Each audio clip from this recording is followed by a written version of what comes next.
Alexander and Sadiqur fundamental of electric circuit বইয়ের chapter 2 এর এটা প্র্যাকটিস প্রবলেম 2.11। কোশ্চেনে বলছে calculate G EQ in the circuit of figure 2.41। That means এখানে এই যে সার্কিটটা আছে এই সার্কিটের এখানে জি ইকিউ নামের ভ্যালুটা বের করতে হবে। এই জি ইকিউ নামের ভ্যালু বলতে কি বোঝাচ্ছে? জি ইকিউ দিয়ে মূলত ইকুইভ্যালেন্ট কন্ডাক্ট্যান্সকে বোঝাচ্ছে। Equivalent conductance.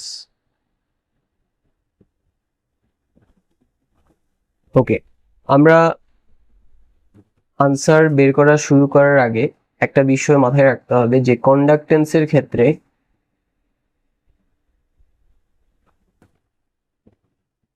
যদি আমার রেজিস্টর প্যারালালে থাকে,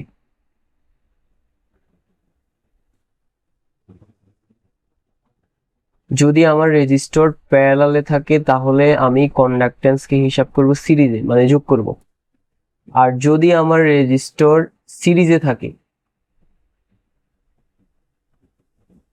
তাহলে আমি কন্ডাক্ট্যান্সকে হিসাব করব প্যারালালে। ঠিক আছে? ওকে, সো আমরা তাহলে জি কিউ বের করা শুরু করি। জি ইকিউ মানে ইকুইভ্যালেন্ট কন্ডাক্ট্যান্স ইকুয়াল, এখানে এই নোড থেকে কারেন্ট চলার দুইটা পথ তৈরি হচ্ছে, একটা হচ্ছে এই দিকে 4S এর দিকে, আর একটা হচ্ছে নিচের দিকে 8S এর দিকে। তো এই দুটোটা কারেন্ট 4S এন্ড 8S কে ক্রস করে তারা এই নোডটাতে আসবে। এটা পুরোটা একটা নোড। ওকে, কি হলো? এটা পুরোটা হচ্ছে একটা নোড। কেন আমি এটা পুরোটাকে একটা নোড বলবো?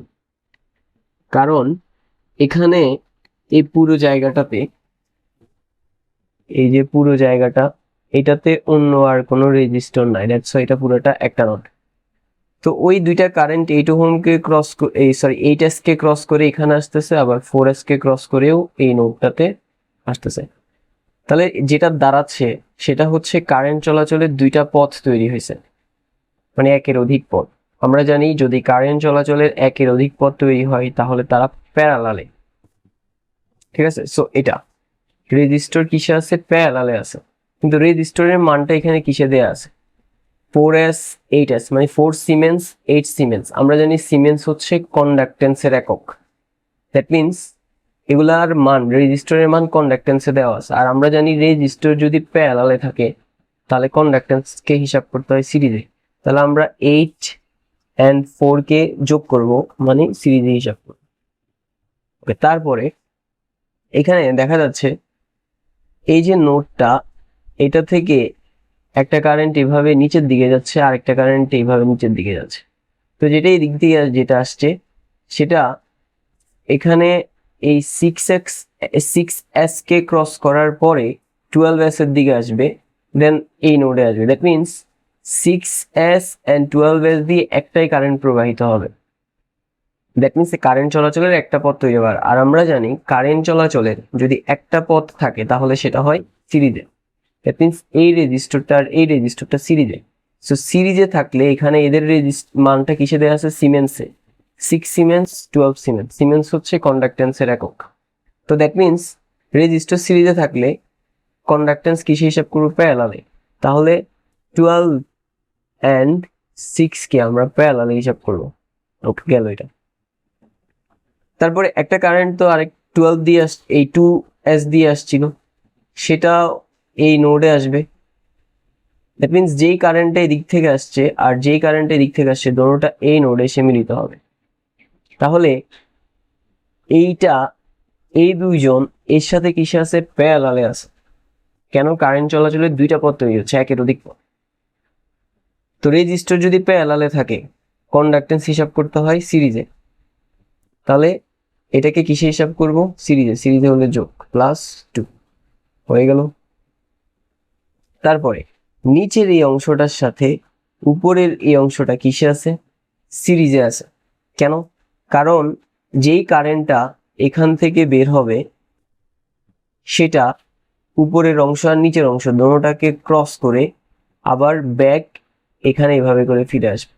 দ্যাট মিনস কারেন্ট চলাচলের একটা পথ তৈরি হচ্ছে, আর কারেন্ট চলাচলে একটা পথ থাকলে তারা সিরিজে। সো যদি আমার রেজিস্টর সিরিজে থাকে তাহলে কন্ডাক্টেন্স প্যারালাল হিসাব করতে হবে। সো আমরা প্যারালাল দিলাম। তারপরে সো এটা পুরোটা একসাথে হলো। এবার আমরা জাস্ট ক্যালকুলেট করব। প্রথমে ব্রেকেট দিয়ে নেই। প্রথমে আছে 8 প্লাস 4, ব্রেকেট ক্লোজ। দেন এটা প্যারালালে আছে সেজন্য ইনভার্স 1, প্যারালাল চিহ্নের জন্য প্লাস। দেন আমাদেরকে দিতে হবে মূলত দুইটা ব্রেকেট, রাইট? আমরা তিনটা দিয়ে দিচ্ছি, দুইটা ব্রেকেট। একটাতে হচ্ছে 12 ইনভার্স 1, প্যারালাল চিহ্নের জন্য plus 6 inverse 1, then bracket close again inverse 1, right?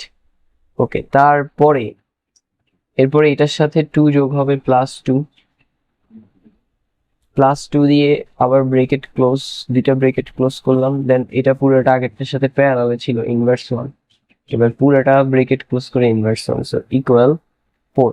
That means আমাদের যে কন্ডাক্টেন্স টোটাল সেটা হচ্ছে 4 siemens. So this is our answer. That's all for today. See you in the next class.